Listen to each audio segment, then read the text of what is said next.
So we come before you each day to encourage you to continue the fight against this deadly disease. To arm you, we want to bring you data, facts, and science. Several scientific studies have shown that physical distancing, social distancing, works in reducing the number of people infected. Extending the stay-at-home order is key to reducing the spread of the virus and the number of people who become ill.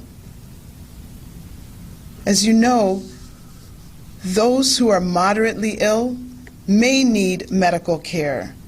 And although those individuals may not require an ICU bed, may not require intubation and a ventilator, they will still need doctors and nurses.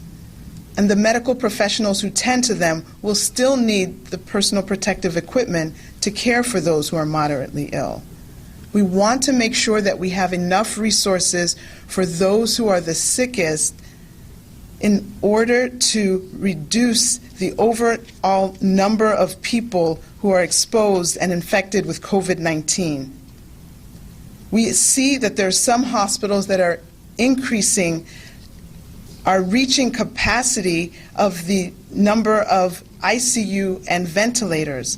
And we want to make sure that everyone who needs an ICU bed, everyone who needs a ventilator, will get the care they need. And that's why it's so important that we flatten the curve. The concern is that our medical resources will be stretched to their limits. And so that's why staying at home will help us have the healthcare capacity we need. We are seeing for today that the number of cases in Illinois is 5,994, including 99 deaths. This is an increase of 937 cases from yesterday, and we've added 26 fatalities. We did know that these numbers would increase, and we did unfortunately know that there would be additional fatalities. And we also know that all the illness is not reflected in these numbers because of the limits of testing. But I do want to put these numbers in perspective and remind you that the majority of those that get infected do not suffer severe illness, do not require hospitalization. What we do need to pay attention to with these numbers is what they mean for our healthcare capacity. So we keep reminding of the need to flatten the curve. The most severely ill will need hospitalization, and we want to be able to provide that. We are prioritizing testing for those who are 65 years and older and those with the most severe symptoms. We also want to test those in the correctional facilities. We also want to test those in the nursing home and other long-term care facilities.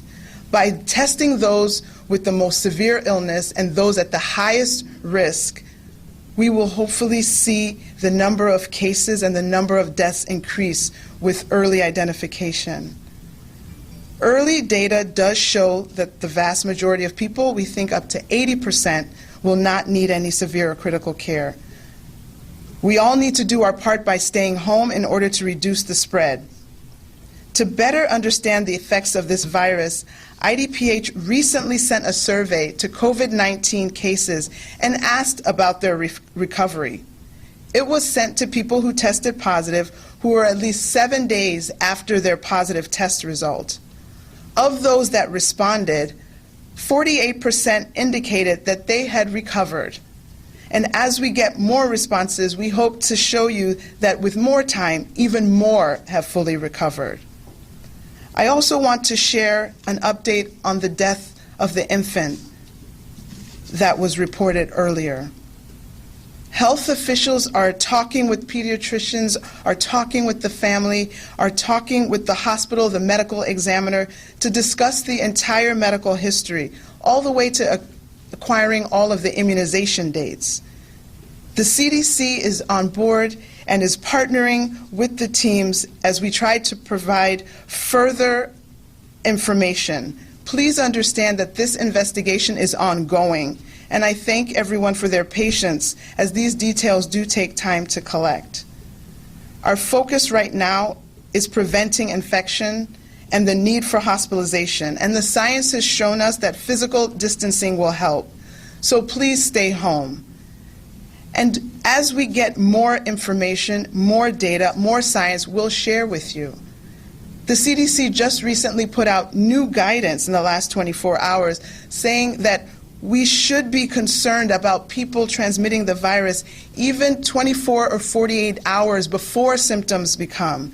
So that's even further evidence that we need to stay home. You can't eyeball someone and think you know if they're sick or not.